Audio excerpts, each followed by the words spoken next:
Tere tulemast sellesse vaatlusesse. Täna mõtiskleme Gideoni võidu üle otsustavas lahingus midianiitide vastu.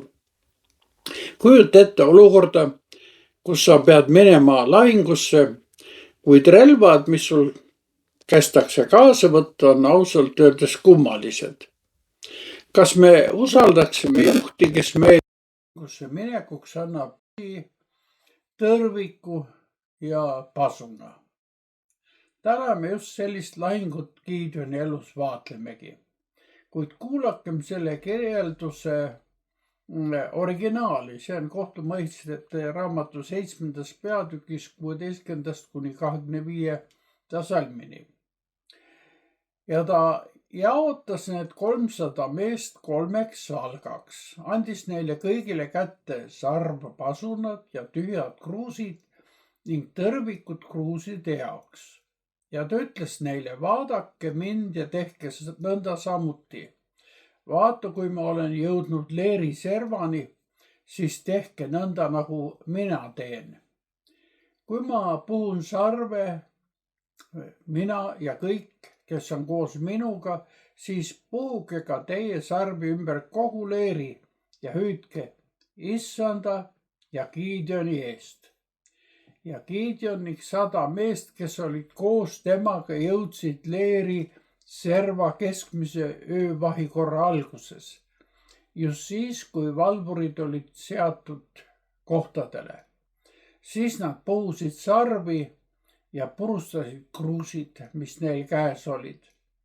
Ja need 3 salka puhusid sarvi, lõid kruusid katki, haarasid vasakusse kätte tõrviku, paremasse kätte sarve puhumiseks ja hüüdsid Issanda ja Gideoni mõõk. Ja igaüks jäi seisma oma kohal ümber leeri.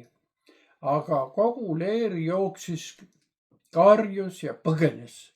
Ja nad puhusid 300 sarvega ning Issand pööras ühe mõõga teise vastu ja seda kogu leeris ja leer põgenes kuni Beet-Sitani Serera suunas kuni Abel Mehola rannani Tabati juures ja Iisraeli mehed kutsuti kokku Naftalist, Aaserist ja kogu Manassest ja nad ajasid miidjanlasi taga. Ja Gideon läkitas käskjalad kogu Efraimi mäestikku, öeldes, tulge alla miidjanlaste vastu ja lõigake neile ära veed kuni Beet-Barani, samuti Jordan. Nõnda kutsuti kõik Efraimi mehed kokku ja nad lõikasid ära veed kuni Beet-Barani ja Jordani. Ja nad võtsid vangi 2 Miidiani vürsti, Orepi ja Seebi. Nad tapsid Orepi kaljul ja Seebi surutõrres. Ja nad ajasid miidjanlasi taga ja nad tõid Orepi ja Seebi pead Gideonile teisele poole Jordanit. Aamen.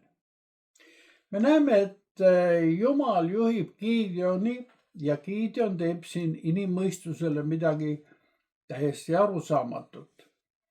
Ta jaotab oma 300 meest 3 salgaks, kuid ei relvasta neid kilpidega, mõõkadega, vaid pasunate, tühjade kruuside ja tõrvikutega, mis olid peidetud kruusidesse. Kas neil relvadel võiks meile täna olla ka mingi tähendus? Pasun, mida nad kasutasid, oli jäärasarv ehk soofar, mis sümboliseeris jõudu ja energiat ning kindlasti ka sisemist veendumust. Tühjad kruusid meenutavad meile inimelu haprust ja saviastjaid, millest enam kui 1000 aastat hiljem kirjutab apostel Paulus teises kirjas korintlastele. Niisiis viidatakse siin inimese nõtrusele ja lõpuks leiame tõrviku selles saviastjas.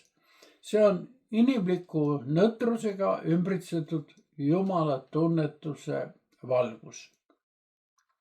Keset ööd, kui vaenlase leeri valvurid olid just vahetunud, kõlas Gideoni märguanne. Gideoni mehed puhusid sarvi ja purustasid kruusid, hoides nüüd vasakus käes tõrvikud ja paremas käes sarvest pasunaid. Vaimulikus mõttes peidab see sündmus võimas sõnumit. Selleks, et vaenlast lüüa, tuleb astjad purustada ja pasunaid puhuda.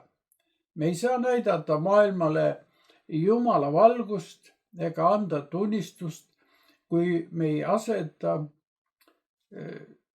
iseennast, oma inimlikku nõtrust ja haprust kuhugi tahaplaanile.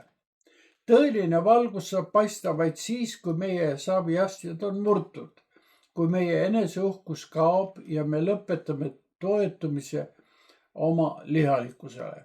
Kõik, mis varjab meie vaimulikku valgust, olgu selleks meie isekus, meie mugavus, meie varjatud patud või hoopis liigne kiindumus materiaalsesse kindlustatusesse või argiaskeldustesse, peab saama kõrvaldatud, et Jumala valgus ja tuli saaks särada. See, et tõrvikut hoiti vasakus käes, sümboliseerib oma nõrkuse tunnistamist, kuid paremas käes olev pasun kõneleb Jumala väest. Enne rünnakut annab Gideon meestele korralduse: vaadake mind ja tehke nõnda samuti. Gideon polnud lihtsalt kamandaja. Ta andis isiklikku eeskuju. Kui me tahame teisi vaimulikult inspireerida, siis peaks ka meie oma elu olema sellest inspiratsioonist kantud. Gideoni mehed nägid oma juhi kuulekust Jumalale ja see innustas ka neid keset seda imelikku lahingut. Oluline detail selles loos on see, et pärast kruuside purustamist ja pasunate puhumist igaüks jäi seisma oma kohale ümber leeri. Nad ei tormanud sellesse kaootilisse olukorda, vaid hoidsid korda. See on eluline õppetund meile kui kogudusele.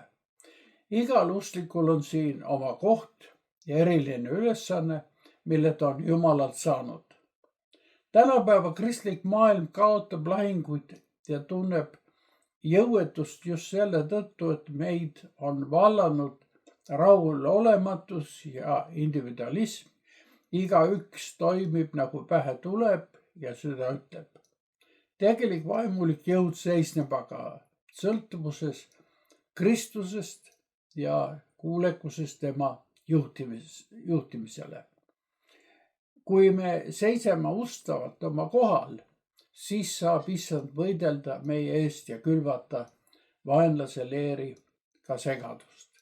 Nagu nägime, tekkis vaenlase leeris paanika. Nad hakkasid põgenema ja Issand pööras nende mõõgad üksteise vastu. Lahinguga liitusid teisedki iisraellased ja peagi võeti vangi 2 Midiani vürsti, Oreb ja Seeb. Need vürstid sümboliseerivad teemolikke jõude, kes tahavad Jumala rahvast hävitada. Nende nimed on aga kõnekad. Oreb tähendab ronka või kaarnat, mida peeti ebapuhtaks linnuks. See kirjeldab vaimulikku rikutust ja ebapuhtust. Seeb tähendab aga unti.